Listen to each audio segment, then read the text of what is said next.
কোটি নদীতে আপনারা ভাগ দিয়েছেন। এই ভাগের কারণে বাংলাদেশের প্রত্যেকটা নদী আজকে খালে পরিণত হয়েছে।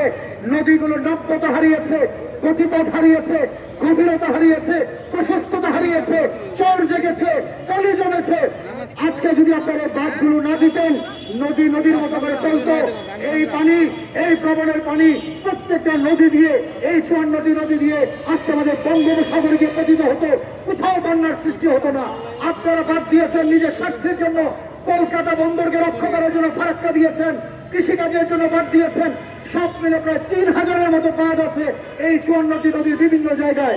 এইভাবে আপনারা পেরেছেন, কারণ আপনাদের একটি বাংলাদেশ কখনোই আপনাদের বন্ধু ছিল না।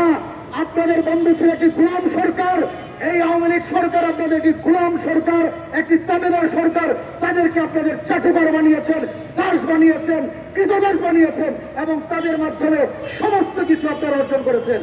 এখন থেকে নতুন করে 5 আগস্ট থেকে নতুন করে বাংলাদেশকে নিয়ে ভাববেন, নতুন করে বাংলাদেশের মানুষকে নিয়ে ভাববেন। আবারও বলতে চাই, সমস্ত চুক্তি বাতিল করতে হবে। যে চুক্তিগুলো এই ফ্যাসিস্ট সরকার আপনাদেরকে সুবিধা দেওয়ার জন্য করেছে। বাংলাদেশের সঙ্গে আপনারা জানেন 38টি বর্ডার বাংলাদেশ সরকারের সঙ্গে আছে। কেন ভাই, কিসের এত ভারতের সঙ্গে আমার বাণিজ্য? কয় টাকার বাণিজ্য আমার হয়? কেন আমরা 38টি ইমিগ্রেশন পোর্ট, কেন আমার 24টি আমার ল্যান্ড পোর্ট ভারতের সঙ্গে থাকবে? কোনো প্রয়োজন নাই। সমস্ত পোর্টগুলো বন্ধ করতে হবে। এই তাবেদার সরকার বিক্রি করে দিয়েছে বাংলাদেশকে। 38টি পোর্টের অনুমতি দিয়েছে শুধুমাত্র ভারতীয়দের জন্য। 4.5 লক্ষ ভারতীয় বাংলাদেশে কাজ করছে। 35,000 কোটি টাকা তারা বেতন ভাতা বাবদ দিয়ে যাচ্ছে। আমরা স্পষ্ট করে বলতে চাই, এই সমস্ত পোর্টগুলো, ইমিগ্রেশনগুলো, যেগুলোতে আমাদের কোনো স্বার্থ নাই, আমাদের এখান থেকে কোনো এক্সপোর্ট হয় না, সেই পোর্টগুলো বন্ধ করতে হবে। এবং বাংলাদেশের সঙ্গে যতগুলো চুক্তি হয়েছে, এই সমস্ত দেশ বিরোধী চুক্তি হয়েছে, এই তাবেদার সরকার, এই ফ্যাসিস্ট সরকার, এই ডাইনি হাসিনা একটা মনস্টার, কমপ্লিট একটা সাইকোপ্যাথ, একটা মানসিক রোগী। যার জায়গা হওয়ার কথা ছিল পাবনায়, সে ছিল গণভবনে। এই বাংলাদেশের জনগণ তাকে কুকুর বিড়ালের মতো বাংলাদেশ থেকে তাড়িয়েছে। আর যেন কখনো বাংলাদেশে ফিরে আসার চিন্তা না করে। যদি আনতে হয় আমরা আনবো, ফাঁসির কাছে ঝোলাবো তাকে।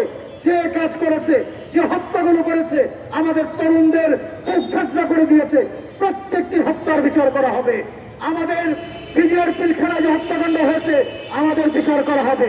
অতএব পরিশেষে বলতে চাই, এই আজকের বাংলাদেশ মুসলিম লীগের এই প্ল্যাটফর্ম থেকে ভারতের উদ্দেশ্যে বলতে চাই, আপনাদেরকে আবারও বলছি, নতুন করে ভাবুন।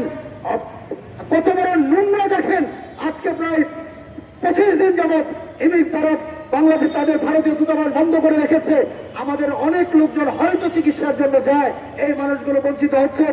আপনারা জানেন অনেক দূতাবাস বাংলাদেশে নাই, তারা আমাদেরকে যেতে হয় ভারতে, তারাও যেতে পারছেন না। বিভিন্নভাবে তারা সবসময় আমাদেরকে বিভিন্নভাবে অন্যায় অবিচার করে যাচ্ছে। স্পষ্ট করে বলতে চাই পরিশেষে যে বাংলাদেশকে নতুন করে ভাবুন, বাংলাদেশকে বন্ধু তৈরি করুন। বাংলাদেশকে যদি বন্ধু না বানান, বাংলাদেশকে যদি ভাইয়ের মতো সেই দৃষ্টিতে না দেখেন, বাংলাদেশকে যদি প্রতিবেশীর দৃষ্টিতে যদি না দেখেন, স্পষ্ট করে বলতে চাই, বাংলাদেশ যেমন পাকিস্তান থেকে আলাদা হয়েছে, ঠিক সেইভাবে 7 সিস্টার ভারত থেকে আলাদা হয়ে যাবে। ভারতের অখণ্ডতা যদি রাখতে হয়, আমাদের সঙ্গে বন্ধুত্ব করুন।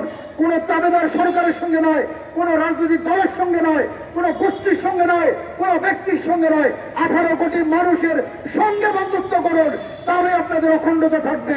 আদারওয়াইজ বর্তমান সরকারকে বলবো, এই তত্ত্বাবধায়ক সরকারকে বলবো, তাবেদার সরকার যতগুলো চুক্তি করেছে, এই গ্যাস পাইপলাইন থেকে শুরু করে, বিদ্যুৎ থেকে শুরু করে, আপনারা জানেন করিডোর থেকে শুরু করে যত সমঝোতা স্মারক স্বাক্ষর হয়েছে, সমস্ত স্বাক্ষরগুলো, সমস্ত চুক্তিগুলো বাতিল করতে হবে।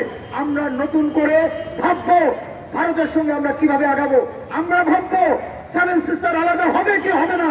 আমরা ভাববো ভারতের অখণ্ডতা বজায় থাকবে কি থাকবে না।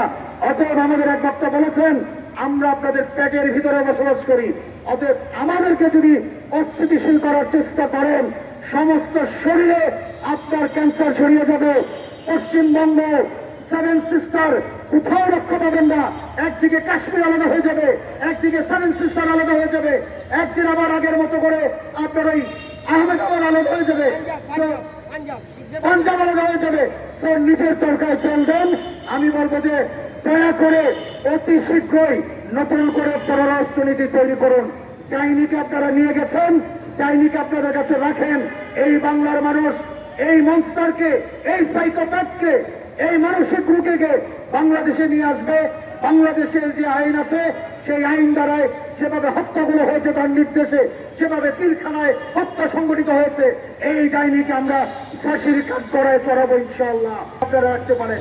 অতএব নতুন করে বাংলাদেশকে নিয়ে ভাবুন, নতুন করে বাংলাদেশের মানুষকে নিয়ে ভাবুন। দয়া করে 54টা নদীতে যে ভাবগুলো দিয়েছেন আর বাংলাদেশের কোন প্রকার অস্থিতিশীল পরিস্থিতি সৃষ্টি করার চেষ্টা করবেন না।